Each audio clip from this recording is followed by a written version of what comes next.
দর্শক ভিকারুননিসা নূন স্কুলে আছেন আমাদের সহকর্মী আর কে রেজা। আমরা সরাসরি চলে যাচ্ছি তার কাছে।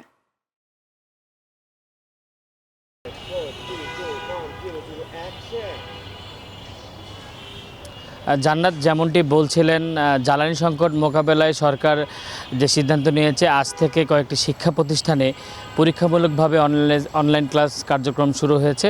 সকাল 9টা থেকে ভিকারুননিসা নূন স্কুল অ্যান্ড কলেজে এই কার্যক্রম শুরু হয়।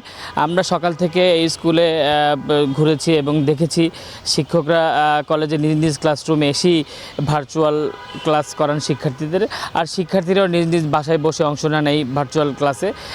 শিক্ষকরা আমাকে জানান, বৈশাখীর ছুটি থাকায় পরীক্ষামূলকভাবে কলেজ শাখায় ক্লাস শুরু হলেও পর্যায়ক্রমে স্কুলেও এই কার্যক্রম শুরু করা হবে। এছাড়াও সপ্তাহে 3 দিন রবিবার, মঙ্গলবার, বৃহস্পতি অনলাইন এবং শনি, সোম, বুধ অফলাইন ক্লাস নেওয়া হবে বলে জানানো হয়েছে শিক্ষা মন্ত্রণালয় থেকে।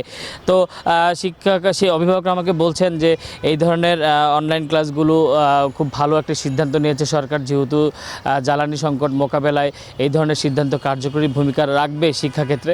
তবে আমাকে শিক্ষকরা বলেছেন যে লজিস্টিক সাপোর্ট যদি তারা ঠিকমতো পান তাহলে তারা অনলাইন ক্লাসের প্রাণবন্ততা ফিরিয়ে আনতে পারবেন। এছাড়া তারা আমাকে কিছু অভিযোগ করে বলেছেন যে এই ধরনের অনলাইন ক্লাসে একটু স্পিডি ইন্টারনেট প্রয়োজন, সেক্ষেত্রে ইন্টারনেট স্পিডের একটু গতিশীলতা তাদের আনতে হবে। পাশাপাশি যে ওয়েবকামটি তারা ব্যবহার করেছেন সেই ভালো একটা রেজলিউশনে যদি ক্যামেরাটা তারা ব্যবহার করতে পারেন, তাহলে সরকারের যে দায়িত্বশীল ভূমিকার উপহার হিসেবে এই অনলাইন ক্লাস সেটি আরও প্রাণবন্ত হবে।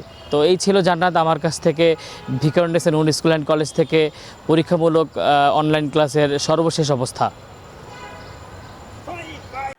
দর্শক, আমরা ছিলাম ঢাকার ভিকারুননিসা নূন স্কুলে, আমাদের সহকর্মী ছিলেন সেখানে, বিস্তারিত জানাচ্ছিলেন।